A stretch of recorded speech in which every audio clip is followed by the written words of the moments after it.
even waiters, high quality waiters. You know, that it's another important question where it's hard to give you an answer because of the uncertainty of what Trump is going to do on any given point. There's no doubt when we consider the problem of illegal immigration that the problem is severe and needs to be fixed. And Trump's position on that is very popular. What people don't talk about enough is the legal immigration system, which is hopelessly gridlocked. It's very politically difficult to change. My own view is that we should welcome additional immigrants. It's a source of strength for the United States. The visa program is a way to bring people in. They may decide to return to their home country. They may decide to apply for citizenship in the United States. But I think it's a very positive program for the United States. And at some point, we need to find the political will to allow more legal immigration. It's a question of I think the long-range future for the country. It's just important for any sovereign state to say we're going to do it in an orderly fashion, and we're certainly not doing that now. All right, Siddharth Mishra joins me live on the broadcast. Siddharth, I think at the heart of this entire move is also one moot question. Is Donald Trump now equating illegal immigrants in the United States with the legal ones? And what is this going to mean for H-1B visa holders, especially the ones from India? Well, that's absolutely right, Akanksha. In fact, there are many aspects to this entire immigration, U.S. immigration policy. In fact, in the run-up to the polls, Akanksha, if you remember, Trump has always spoken about the illegal immigration to U.S. In fact, he has also been against his supporters largely. His voter base is perhaps their demand has always been that there should be a strict policy should be put in place so that the outsiders should not take away the jobs here in United States. So that's what his supporters, his traditional supporters, those who have been voting for him since 2017, then in 2020. But it's a very tight situation for Trump, Akanksha, because it's not like signing an executive order or maybe making a statement that 18,000 Indians will be deported to India, because it's more this issue is more sensitive, and there is a constant pressure from the tech lobby, the business lobby on Donald Trump. So today also, if you see, Akanksha, he has given mixed signaling when it comes to the H-1B visa. So it means that he has still not decided that what.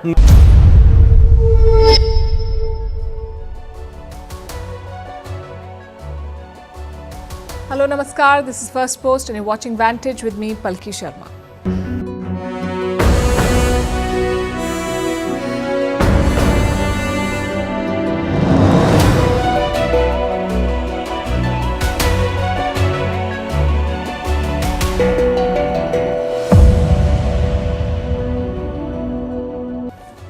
Donald Trump has made his first overseas call as president to his old friend and Saudi Crown Prince MBS. It is a break from tradition. What does it say about Trump's priorities? We'll discuss that tonight. His administration is also making an outreach to India. Will Prime Minister Modi and President Trump meet next month? Will the Indian PM fly to Washington? What is New Delhi's strategy for Trump 2.0? Why two ships from China heading to Iran have raised concerns among weapons experts. Why Elon Musk is slamming an AI project backed by Trump, and how this has triggered a public spat among tech titans. Why the US has deployed troops at the border to stop illegal immigration and decided to stop funding COVID-linked virus research. New wildfires in the West, record snowstorms in the South, and a government that is rolling back climate action. Here in Asia, how Pakistan is targeting the Indian Army and exposing itself. Why the Earth's magnetic North Pole is shifting and what it means for you. And can an elephant have the rights of a person? We'll tell you about this debate. All this and more coming up. The headlines first. The UK warns Russian President Vladimir Putin, claims his spy ship passed through British waters. London says it was mapping critical underwater infrastructure. The UK says the Russian ship was first spotted in the waters in November. The Kremlin has declined to comment on the accusations. Argentina's President Javier Milei tears into the World Economic Forum in his address, accuses it of promoting quote-unquote, the sinister agenda of wokeism, calls wokeism a cancer. Milley also defends Elon Musk, says his hand salute was an innocent gesture, blames the woke ideology for comparing it to a Nazi salute. More trouble for South Korea's impeached President Yoon Suk-yeol. Investigators recommend that he be charged with insurrection and abuse of power. Yoon is under fire for declaring martial law on the 3rd of December last year. He was arrested in a raid last week.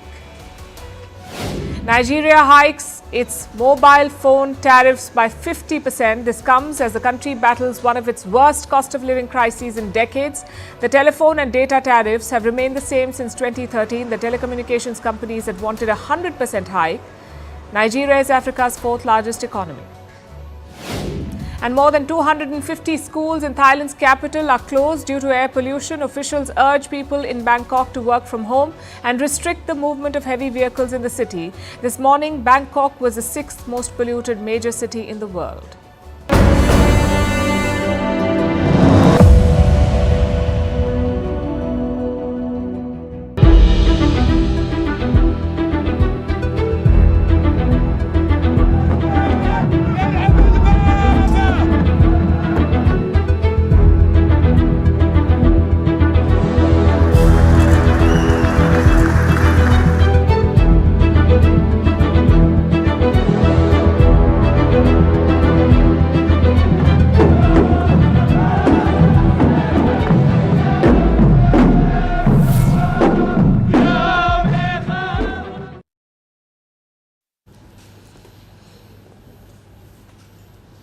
Trump-plomacy is truly underway. Donald Trump is ripping up tradition. He's charting his own path. His team held their first bilateral meeting with India, which is a clear break from tradition.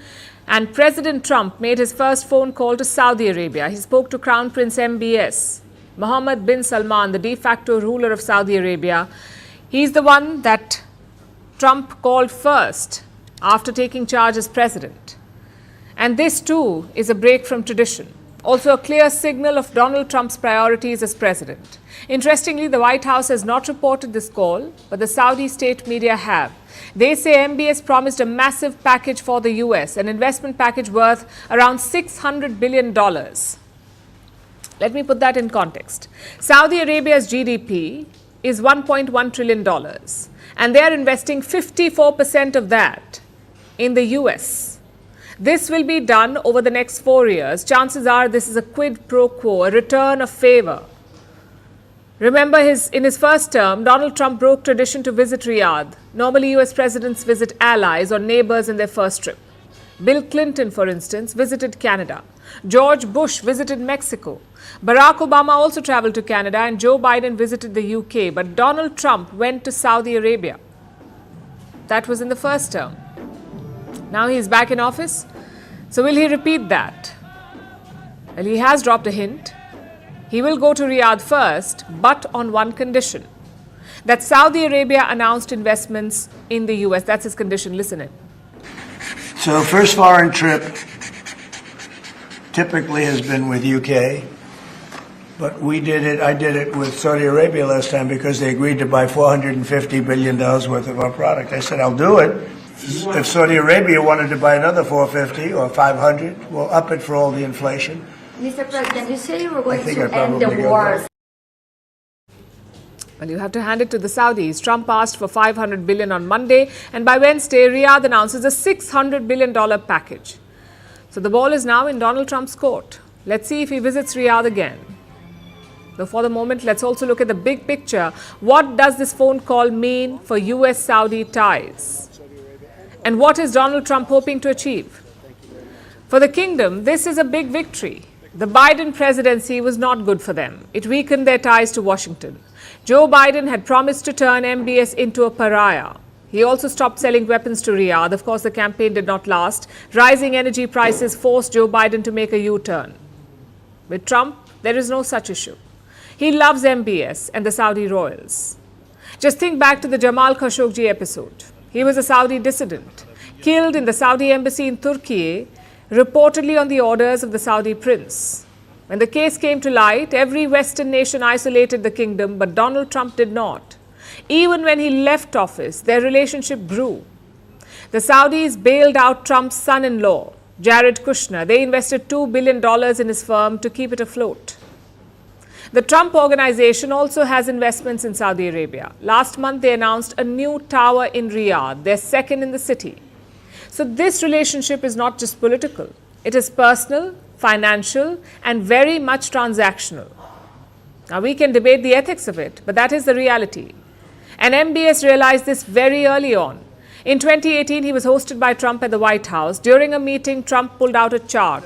It listed Saudi military purchases from the US. Trump rattled out the weapons and their price tag. Take a look. Some of the things that have been approved and are currently under construction and will be delivered to Saudi Arabia very soon, and that's for their protection. But if you look in terms of dollars, $3 billion, $533 million, $525 million, that's peanuts for you. So the equation is clear. MBS spends money in the United States and in return he gets political support from Washington.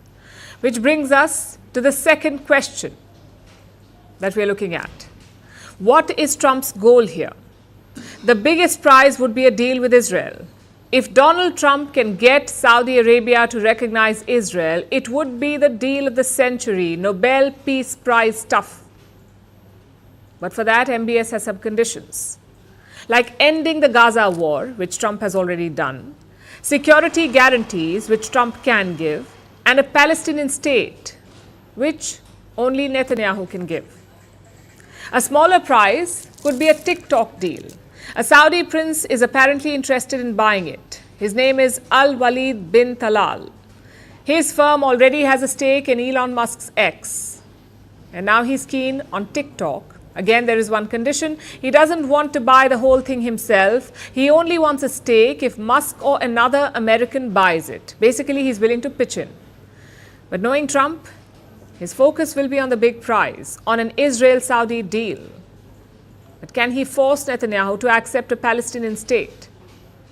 It will be a lot harder than the Gaza deal. You see, Netanyahu was betting a lot on Trump's return. He talked about taking the fight to Iran. He talked about toppling the Iranian regime. But Saudi Arabia may not be too keen on that. They are wary of Iran-backed Houthis in Yemen. In the past, the Houthis have attacked Saudi refineries. If Tehran is targeted, they could do so again. Plus, Riyadh has reset its ties with Iran. They have no reason to rock that boat. So Trump definitely has his work cut out for him. He's dealing with a vastly different West Asia from his first term. The players may be the same, but their priorities have shifted. Let's see if Trump's give-and-take tactic can cut through the complexities.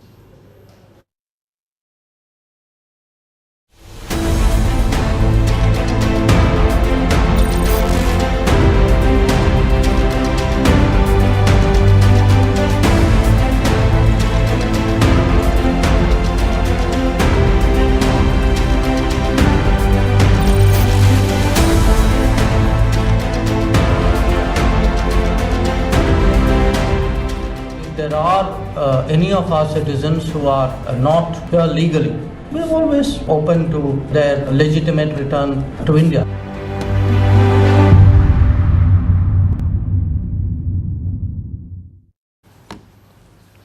Now let's talk about Trump's outreach to India and Washington's relationship with New Delhi.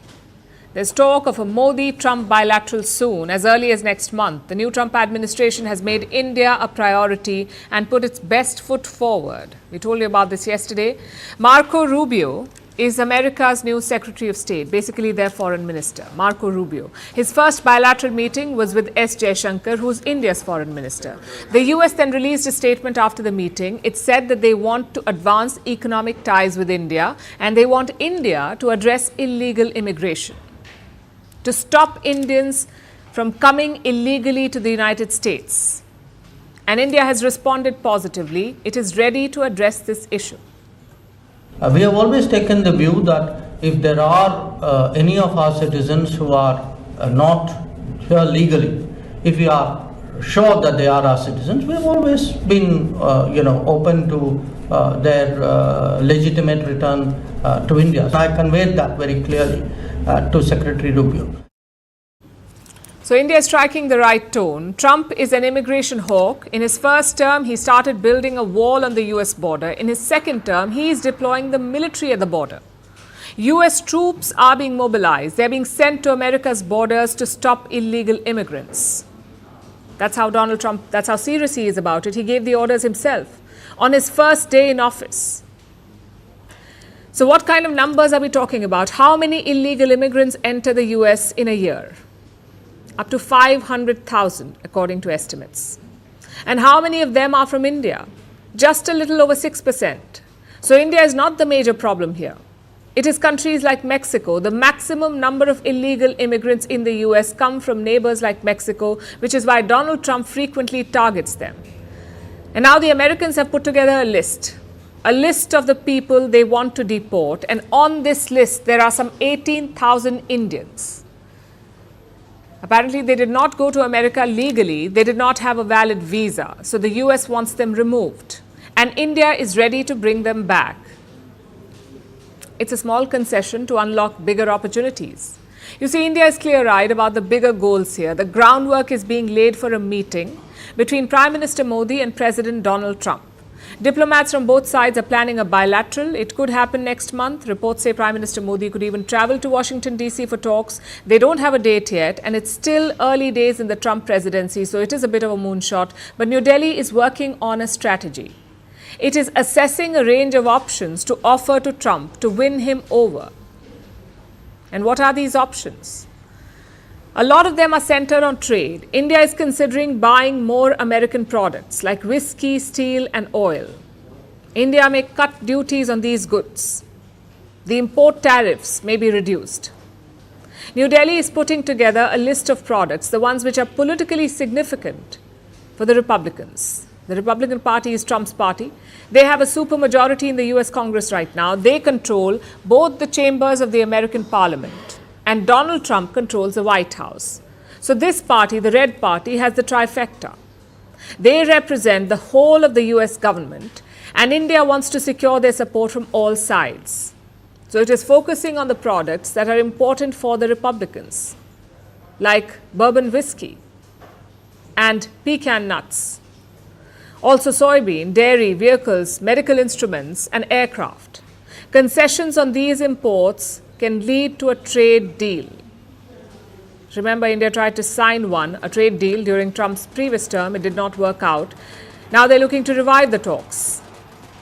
Because we know one thing about Trump. He loves striking deals. So India is playing ball, trying to adopt his transactional approach by offering concessions and making demands to address its own needs, like more visas for Indians. When it came to various regulations and processes, I also flagged some concerns which are very widespread in India about delays in visas, and the relationship is not well served if it takes that many days for people to get a visa.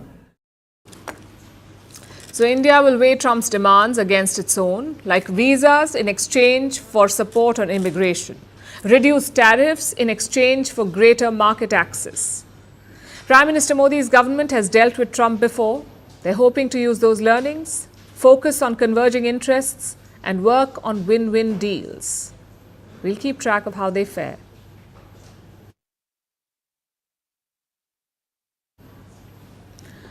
The new US Secretary of State Marco Rubio called Israel yesterday. He dialed Israeli Prime Minister Benjamin Netanyahu. Rubio promised him, quote-unquote, steadfast support. He said Israel was a top priority for Trump. Basically a reassurance that there will be no hiccups in the US-Israel relationship. Rubio also spoke about Israel's arch-rival Iran. He said, and I'm quoting, he looked forward to addressing the threats posed by Iran. And as if on cue, a new report came out, a report describing Iran's latest shopping spree for rocket fuel. The report cites Western intelligence officials. They say that Iran is buying 1,000 tons of a chemical called sodium perchlorate. It's an essential component for making solid rocket fuel. Iran has apparently bought this from China and it's getting ready to take the chemical home. 1,000 tons of sodium perchlorate will be transported by sea in 56 containers, split over 2 ships, the Golbon and the Jairan. Both of them are Iranian ships. They're still in Chinese waters. The Golbon is reportedly loaded up and ready to go. It will soon make a 3-week journey to the Iranian port of Bandar Abbas. The Jairan will apparently depart early next month. Now, both these ships are expected to make a direct journey to Iran, so no random stops on the way. And how dangerous is the cargo that they're said to be carrying? How dangerous is 1,000 tons of sodium perchlorate? Well, this chemical is a building block. It is used to synthesize ammonium perchlorate, which is the chief component of solid rocket fuel. 1,000 tons of sodium perchlorate could theoretically produce 1,300 tons of rocket fuel. 1,300 tons. Enough to fuel over 200 mid-range Iranian rockets, or even more of the smaller ones. A few hundred missiles won't help Iran win any wars, but they can pack a punch, at least if they manage to hit their target. Iran has refused to comment on the new report. The Chinese embassy in Washington, D.C. said, and I'm quoting, it wasn't familiar with this transaction. But here's what we can extrapolate. Iran seems to be keen on restocking its missile supply. It used a lot of missiles over the last year when it launched barrages at Israel. Now that a ceasefire in Gaza is in place, Tehran could be using the relative calm to shore up its arsenal. China, meanwhile, is being China. The West has long accused it of supporting its enemies. China is accused of sending dual-use technology to Russia. These are items that can be used for both military and civilian purposes, hence the name dual use. Meanwhile, Beijing is accused of extending a financial lifeline to Tehran. China buys discounted Iranian oil despite the numerous sanctions on Iran. So Beijing is no stranger to acting against Western interests. Sending rocket fuel components to Iran is just an ordinary Thursday for China. The real question is, what happens next? What happens now that the West knows what to look for? Will Israel try and stop the shipment? It knows about the 2 Iranian ships. The whole world knows that they're carrying what they're carrying now. So will Netanyahu go after them? And will the US extend steadfast support as Marco Rubio promised yesterday? Stopping the Iranian ships could amount to an act of war. We just got some calm in West Asia again. Any action against Iran could take us back to square one. Is it worth it to stop Iran making a few hundred missiles, or will Donald Trump just resort to his maximum pressure tactics and dump 1 million more sanctions on Iran? We're waiting to see, and we'll be tracking this story for you as it develops.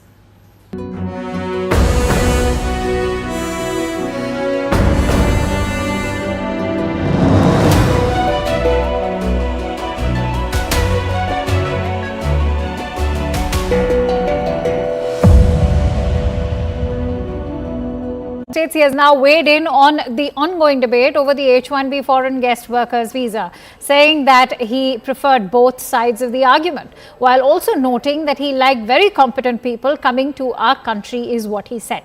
He signed an executive order that targets multiple immigration laws, including the long-standing principle of birthright citizenship.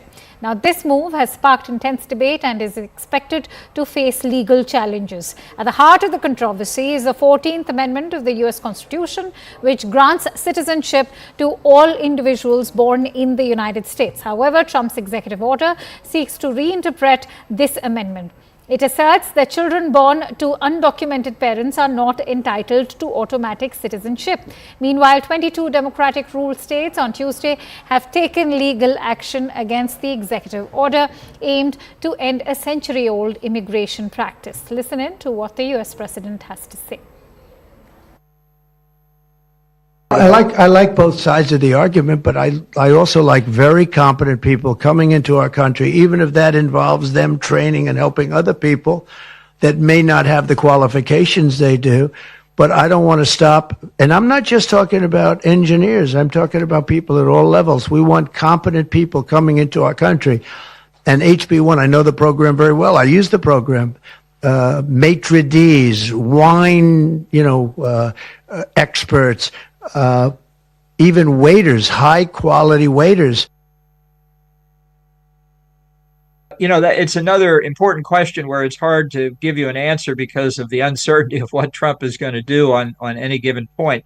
There's no doubt when we consider the problem of illegal immigration that the problem is severe and needs to be fixed, and Trump's position on that is very popular. What people don't talk about enough is the legal immigration system, which is hopelessly gridlocked. It's very politically difficult to change. My own view is that we should welcome additional immigrants. It's a source of strength for the United States.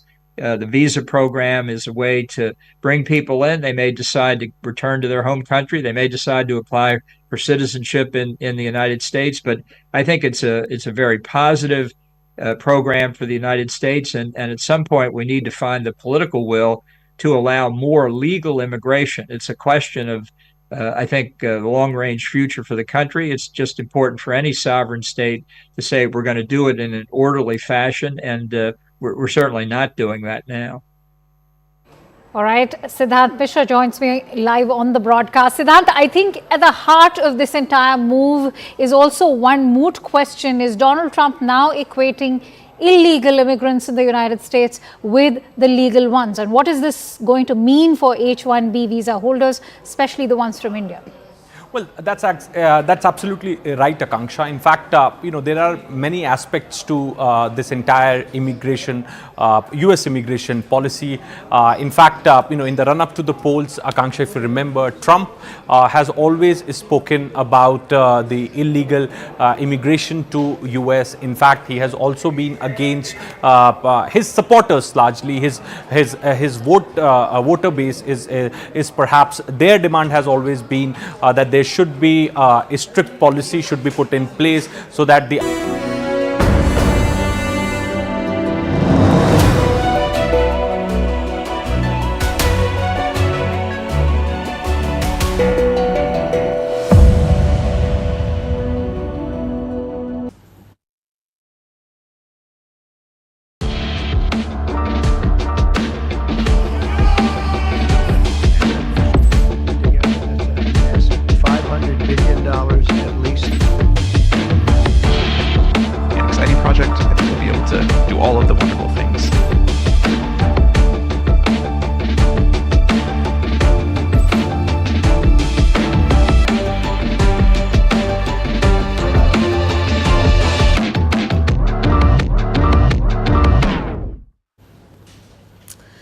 It's been barely 72 hours since Donald Trump took office and the drama has been unfolding. His first buddy is questioning his projects. I'm talking about Elon Musk.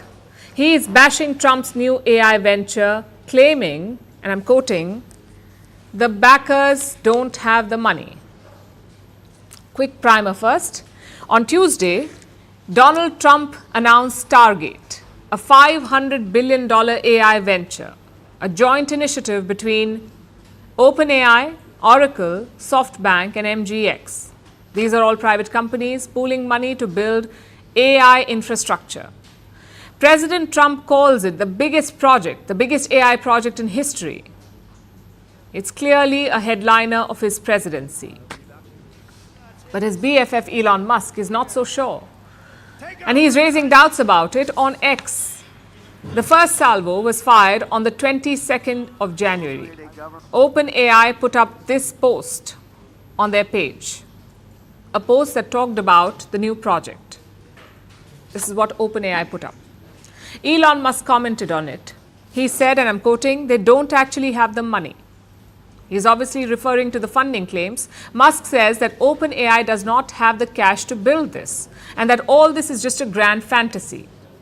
Soon it caught the eye of Sam Altman, who is the founder and CEO of OpenAI. But Altman tried to play it diplomatic. He extended an olive branch in a compliment. This is what his first reply said. Sam Altman saying, and I'm quoting, I genuinely respect your accomplishments and think you are the most inspiring entrepreneur of our time. This is what Sam Altman said to Elon Musk. The message was polite, but the subtext, it was loud and clear. Sam Altman respects Elon Musk's brilliance, but he thinks he's wrong. Musk is wrong. That was the message, delivered in nice words. But the civility did not last. Just an hour later, the gloves came off. Look at Altman's second reply. This is what he said, and I'm quoting, "This is great for the country. I realize what is great for the country isn't always what's optimal for your companies, but in your new role, I hope you will mostly put America first." The OpenAI founder did not hold back, choosing to strike where it could sting the most. Musk's patriotism versus his business interests. This is what Sam Altman highlighted. So the battle lines were drawn, and this time it was personal. Musk did not reply to Sam Altman's posts. Instead, he unleashed his go-to weapon, a relentless storm of tweets. He dug into Sam Altman's past, bringing skeletons out of the closet. Musk's post highlighted a key point. Sam Altman was never a Trump supporter. Basically, Musk reframed the narrative, casting doubts on Sam Altman's political alignment and suggesting that Altman's loyalty to Stargate was questionable. There were so many posts that in the end, Altman had to reply. He said he did not like Trump first. He did not agree with him on everything, but he believed that Trump was good for America. That was the reply. Now, you would imagine that 24 hours and countless posts later, this feud would be settled. These are, after all, grown-up men running multi-billion-dollar companies. Surely they have better things to do with their time than bicker on social media. But no, the fight continued with a new member wading into the arena, Microsoft CEO Satya Nadella. He was asked about this funding feud, and he had just one thing to say, I'm quoting, "All I know is that I'm good for my 80 billion. That's what Satya Nadella said, a weird statement to make. Nadella's comments might have been earnest, but they only added fuel to the fire. After all, this is not just about technology. This is about Silicon Valley's power battle. And let's face it, ego. It has also underlined the central question here. Who exactly is funding Stargate? Where is the money coming from? This project is worth $500 billion.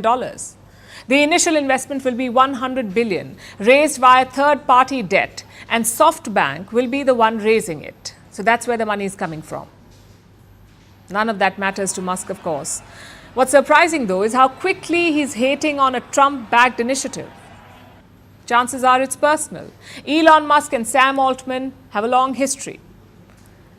The two co-founded OpenAI in 2015, but Musk left the organization 6 years ago, and he hasn't stopped questioning it since. He's a vocal critic of ChatGPT. He's raised concerns about direction, leadership, and profitability. He's even dragged them to court. Musk calls Sam Altman Swindly Sam. So this new spat could be just about that. Or maybe Musk is allergic to anything that is not his idea. Or because he has his own AI company. Although honestly, it seems neither. Neither about Trump, nor about funding or AI. It is about ego, and it's fueling this year's best tech soap opera.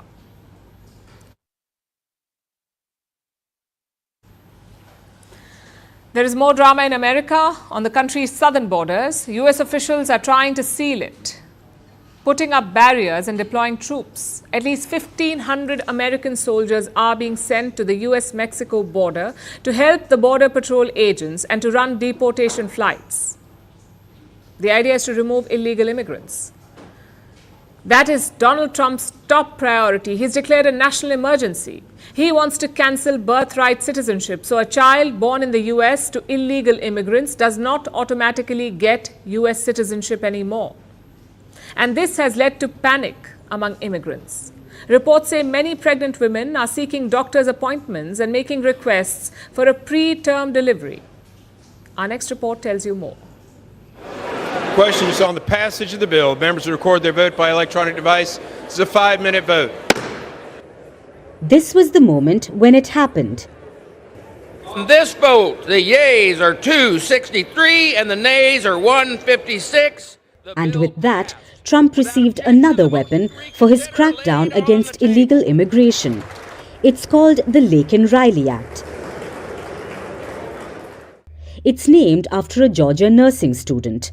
She was murdered by a Venezuelan man last year. The bill targets illegal immigrants like him. Any illegal immigrant accused of theft and violent crimes would now need to be detained. The bill had bipartisan support. It now heads to Donald Trump's table, and he could sign it into law this week itself. It's the trick one, the pin. Soon after he took power, Trump declared a national emergency to tackle illegal immigration. He ordered a sweeping crackdown at the US-Mexico border. The first victim of this was an app. It helped illegal immigrants request asylum in the United States. This app is no longer available. The US is now reinforcing its borders, and more barriers are being erected.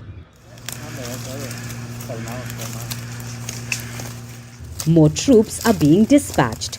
At least 1,500 soldiers will be deployed at America's southern border now.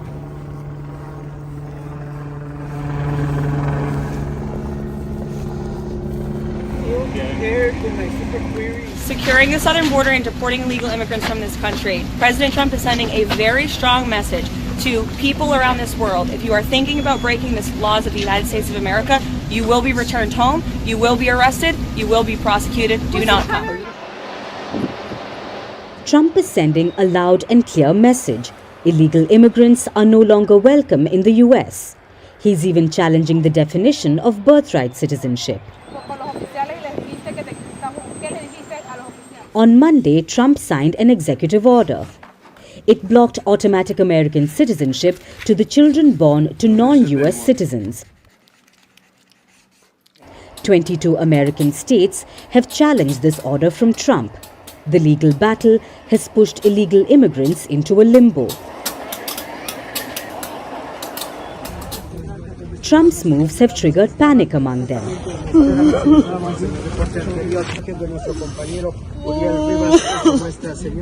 Pregnant women are opting for preterm deliveries. They want to beat the 20th February deadline when Trump's executive order kicks in. This immigration chaos could continue for the next 4 years because Trump isn't done yet. He's held back some of his most audacious plans. One of them involves mass deportations. While campaigning, Trump had promised to round up millions of undocumented immigrants and send them back home. This plan clearly requires more resources. Officials would need to conduct organized raids. They'll need new and bigger detention centers and, most importantly, regular flights to transport people out. Which is why perhaps Trump hasn't pushed these plans just yet. But his decisions are certainly laying the groundwork for them.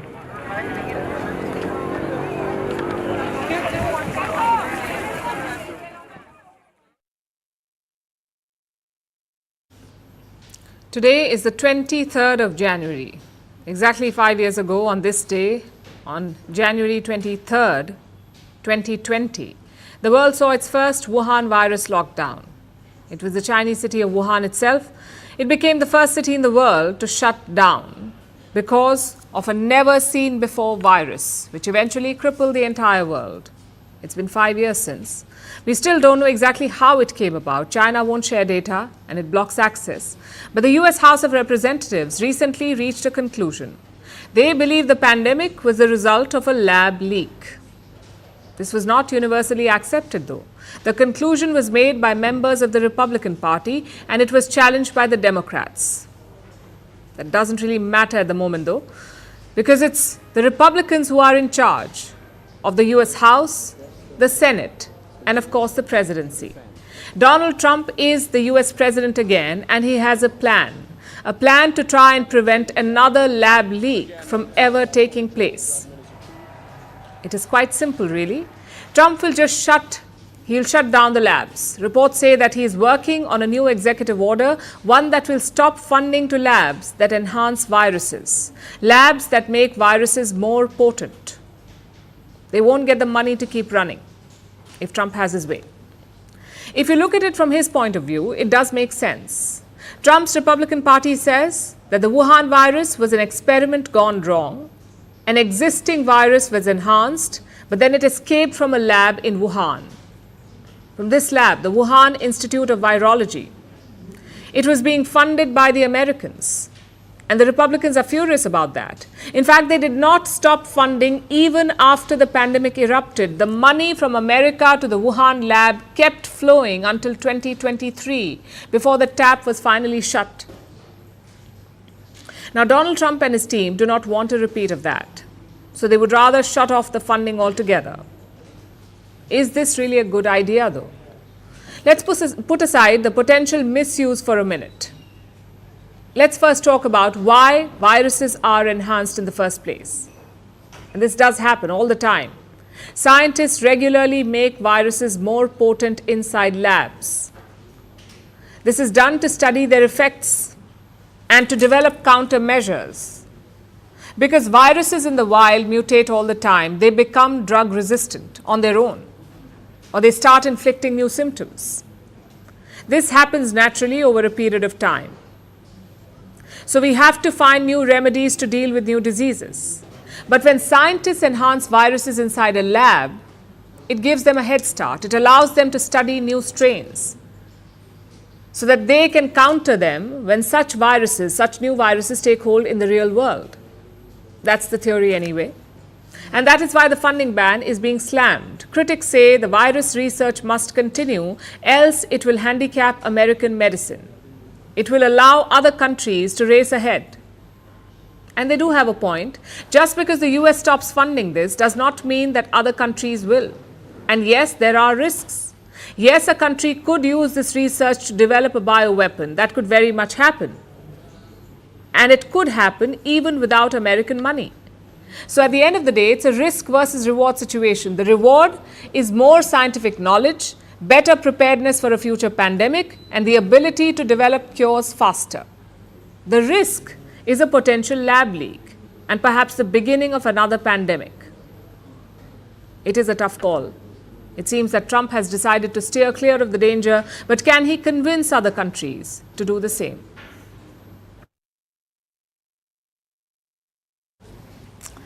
And staying with the United States, Los Angeles is burning once again. A new fire has erupted. 30,000 people have been evacuated. Firefighters are battling the blaze, but strong winds are making it difficult.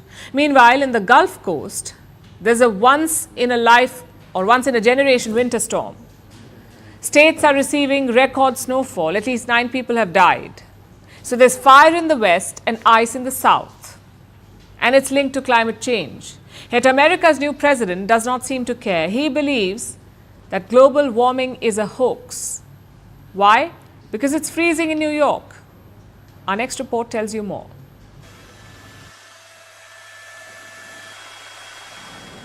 California's wildfires are a grim autumnal ritual. But this year's conflagrations are apocalyptic in scale. The skies over LA glowed an eerie orange. Ash fell like confetti, and the City of Angels smoldered, dealing with the worst fires in its history. Los Angeles was barely catching a breath, but a new fire has ignited panic again. The Hughes fire erupted 72 kilometers northwest of the city. 30,000 people have been evacuated. 20,000 others have been warned. We're not dealing with a large population and a large amount of residential homes, as we saw with those two fires. Out here, it's more sparsely populated. However, out here, we are dealing with high winds, which we also saw with the other fires, along with thick fuel bed, very receptive fuel bed, and steep topography again.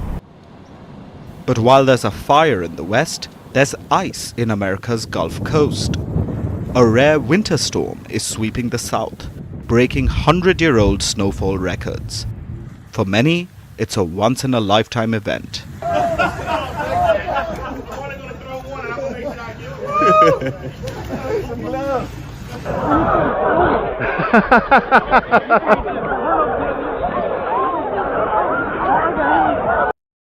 This is a region unaccustomed to winter weather, which means they aren't equipped to face this. Highways are closed. Airports are shut. Schools are closed. People have been asked to stay off roads. There's a blizzard warning. And at least 9 people have died. Florida is recording the largest amount of snow in the state's history. We woke up really early to try and play as much as we can. This is a once-in-a-lifetime kind of thing for me. I've never seen it like this here. You know, it's kind of funny because we're used to hurricanes here in southeast Louisiana. The plan we're following is our debris pickup plan route. The science is unequivocal. These extreme events are linked to the planet's warming. AKA, climate change is fueling this freak weather. The US climate is literally screaming. Yet America's response is to stick its fingers in its ears. Donald Trump is back in the White House, and his first plan of action was to pull the US out of the Paris climate deal. It's the world's most important effort to deal with rising temperatures, yet Trump wants out. The US will now join Iran, Yemen and Libya as the only countries not part of this deal. Not just that, Trump has also announced a national energy emergency. This is to reverse Biden-era environmental regulations. And none of this is surprising. Trump has called climate change a hoax. He doesn't think it's man-made. He believes the weather is cold, so that means there's no global warming. He also appointed climate skeptics to his cabinet. In Los Angeles, firefighters are battling on. In the south of the country, families are struggling to stay warm. Yet Trump believes it's all a hoax and that everything is under control. It's definitely not true. His own country is burning and freezing at the same time. One can only wonder what comes next. Will there be a tipping point when humanity finally wakes up? Or will it mark the beginning of the end, when denial triumphed over action? And the future was sacrificed on the altar of short-term gain. For now, the US is left with ash, snow, and a president who refuses to listen.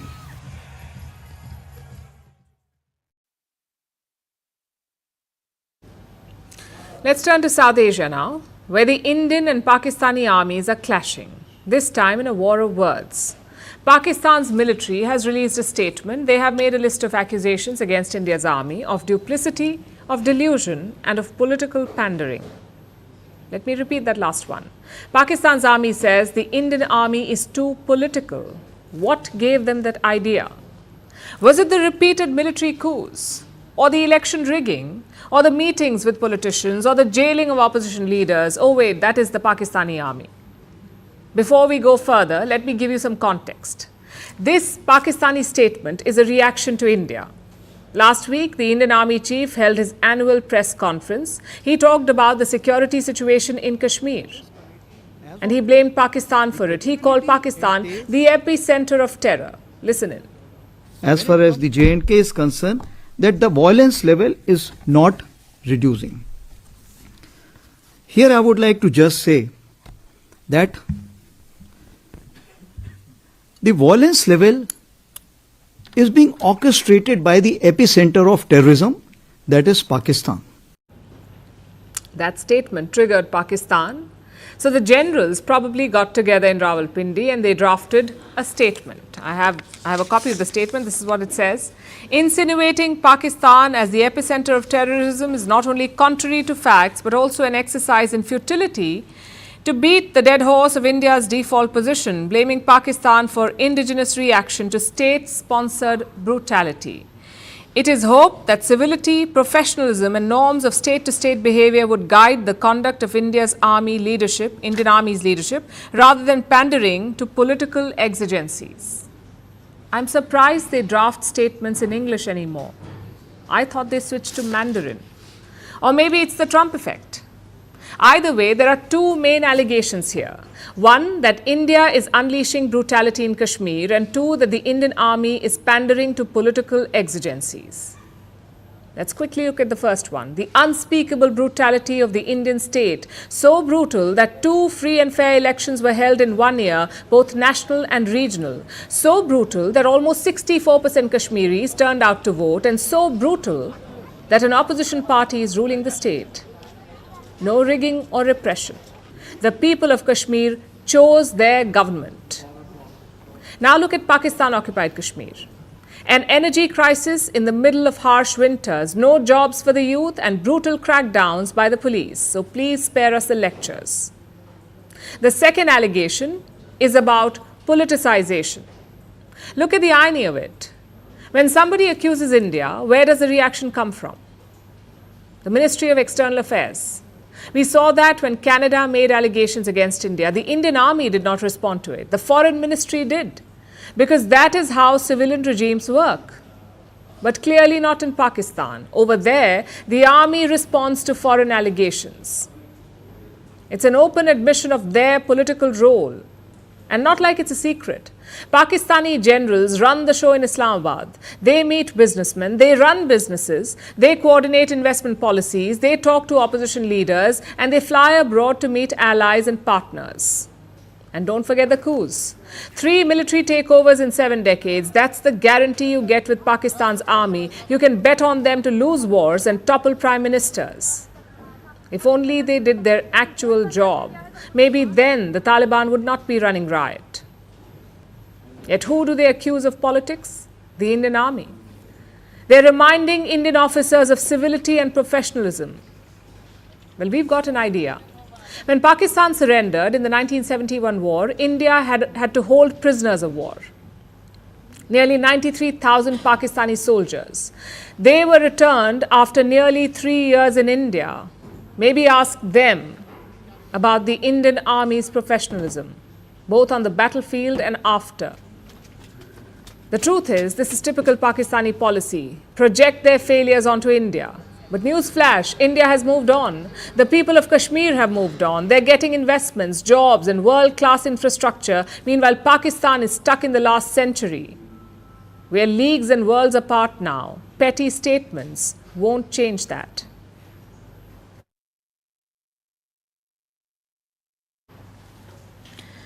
Before we begin our next story, I have a question for you. What do these things have in common? Major airlines, NATO ships, and your car. They all use a GPS, a global positioning system. This is a navigation system, and it tells us where the magnetic North Pole is. But now, our system needs a major upgrade. Scientists have changed their tracker because this North Pole is not where it used to be. It is on the move, and it is moving with dramatic speed. Our next report tells you why. This is our planet Earth, and this is the top of the world. In the middle of the Arctic Ocean, this is the North Pole, the geographic North Pole, also known as the true North. Now, what also remains true is that marking the North Pole is quite challenging because the area is covered by sea ice, which is constantly moving. Yes, for theoretical purposes, its geographic location is fixed. And this is crucial for us to tell us when the world is upside down. But funnily, the true north is kind of like the Pythagoras theorem. We don't use it much in day-to-day life. What we do use is the magnetic North Pole. We use it for navigation. It's on our GPS, and it's different from the true north. You may remember this from primary school. The Earth's core has molten metals. They are constantly churning like a moving ball filled with water. And when the metals churn, they create a magnetic field which protects us from the sun's radiation. This is what the magnetic field looks like, and these lines converge at the top and bottom of our planet. The topmost point is the magnetic North Pole. Now, unlike the true north or our geographic north, you can't trust the magnetic north to stay in one place. And you can blame the molten metals. They keep sloshing continuously. So the magnetic lines are never static. They're always jiggling. So the northernmost point is always on the move. This pole was first discovered in the 1800s. Back then, the pole was situated in the Canadian Arctic. Then it drifted away and moved towards Russia. This was a very slow process, but now the pole is closer to Siberia than to Canada. And this recent shift has happened at a much quicker pace. The North Pole's move has accelerated and it's shocking scientists. No one knows why this pole is dramatically speeding up, but they aren't too worried. Though what bothers them is the accuracy of tracking this move. So now scientists have released a new model. It's a new tracker for the position of the magnetic North Pole. Why? To preserve the accuracy of the GPS. So now airlines, ships, militaries and even your GPS system, they're all upgrading the tracking software to keep up with the moody magnetic North Pole. Hopefully, Santa Claus has received the message. Or by next Christmas, he may be a lost clause, pardon the pun.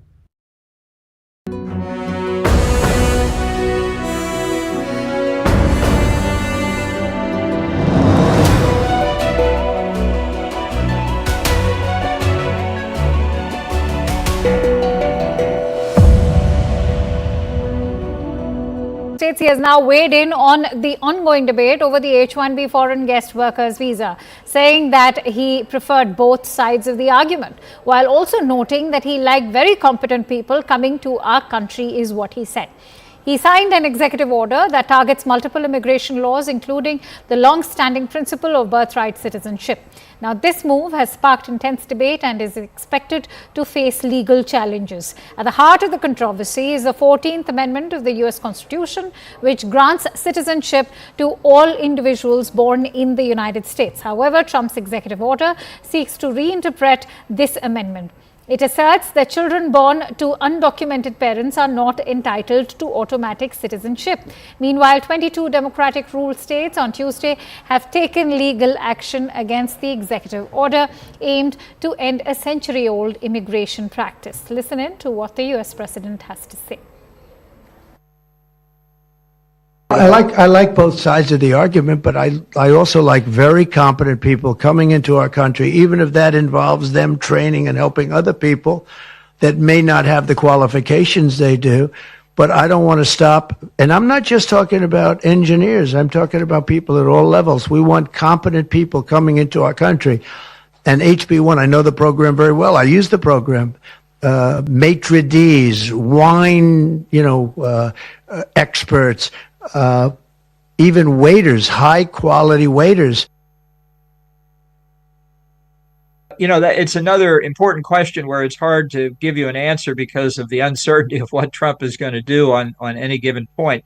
There's no doubt when we consider the problem of illegal immigration that the problem is severe and needs to be fixed. And Trump's position on that is very popular. What people don't talk about enough is the legal immigration system, which is hopelessly gridlocked. It's very politically difficult to change. My own view is that we should welcome additional immigrants. It's a source of strength for the United States. The visa program is a way to bring people in. They may decide to return to their home country. They may decide to apply for citizenship in the United States. But I think it's a very positive program for the United States. And at some point, we need to find the political will to allow more legal immigration. It's a question of, I think, the long-range future for the country. It's just important for any sovereign state to say we're going to do it in an orderly fashion, and we're certainly not doing that now. All right, Siddharth Mishra joins me live on the broadcast. Siddharth, I think at the heart of this entire move is also one moot question. Is Donald Trump now equating illegal immigrants in the United States with the legal ones? And what is this going to mean for H-1B visa holders, especially the ones from India? Well, that's absolutely right, Akanksha. In fact, there are many aspects to this entire immigration, U.S. immigration policy. In fact, in the run-up to the polls, Akanksha, if you remember, Trump...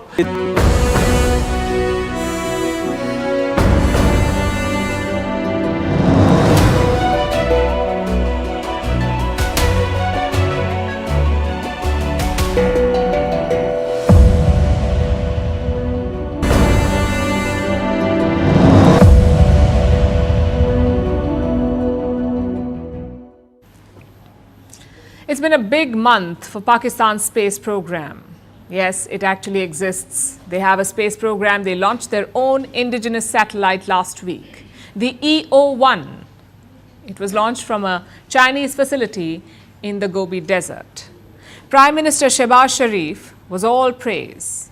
He called it a leap towards progress. But internet users don't seem to care about that. They're focused on its shape. Pakistan's satellite resembles a water tank, the one you see over houses and apartments. And cue the jokes. It was merciless trolling for what was actually a big moment for them.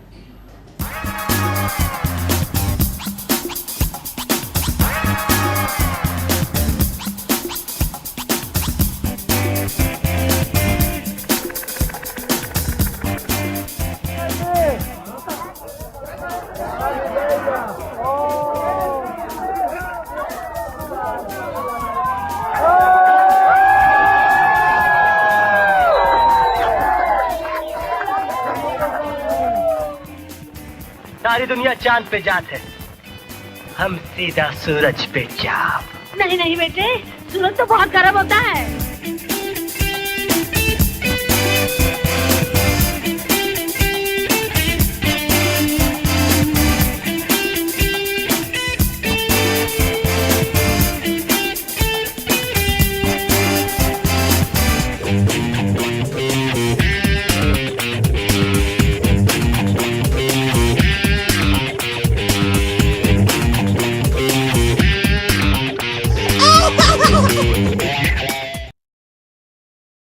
Now it's time for Vantage Shots, images that tell the story.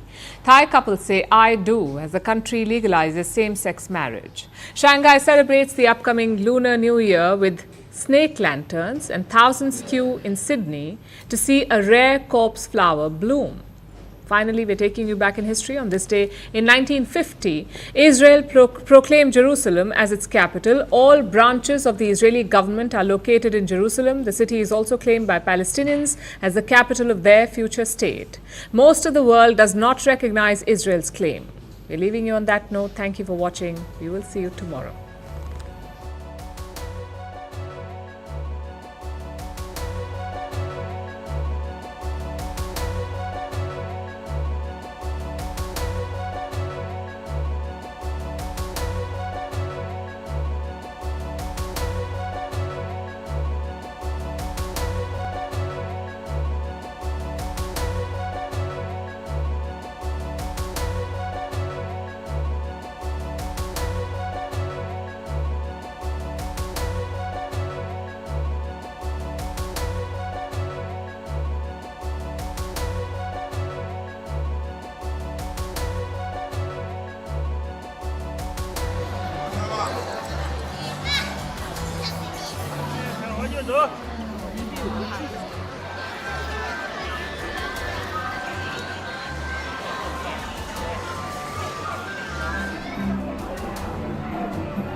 Namaste, Jai Hind, Jai Bharat. You're watching The Right Stand. I'm Anand Narsimhan, and we are coming to you live from the CNN News 18 primetime studio presented by Green Lamb Laminates. We begin this Thursday edition with big news coming through. For the first time in decades, the head of Pakistan's intelligence agency, the Inter-Services Intelligence or the ISI, is visiting Bangladesh with ISI Chief Lieutenant General Asim Malik in Dhaka via Dubai, and this happened earlier in the week, where he was received by Lieutenant General Mohammed Fazur Rahman, the Quartermaster General or QMG of the Bangladesh Army. And why this is a cause for worry. Bharat's foes are actually joining hands together to create an unstable neighborhood to plot infiltrations, aid terror, and destabilize our country. This exclusive input has been shared by our Security Affairs Editor Manoj Kumar Gupta, and according to intelligence sources telling Manoj and CNN News 18, the meeting is aimed to create intel sharing network between Pakistan and Bangladesh. This is the first time, for the first time in decades, that a Pak intelligence head has actually visited Dhaka. The agenda, Bharat believes, is to create trouble in the region, aid infiltration into Bharat because the LOC penetration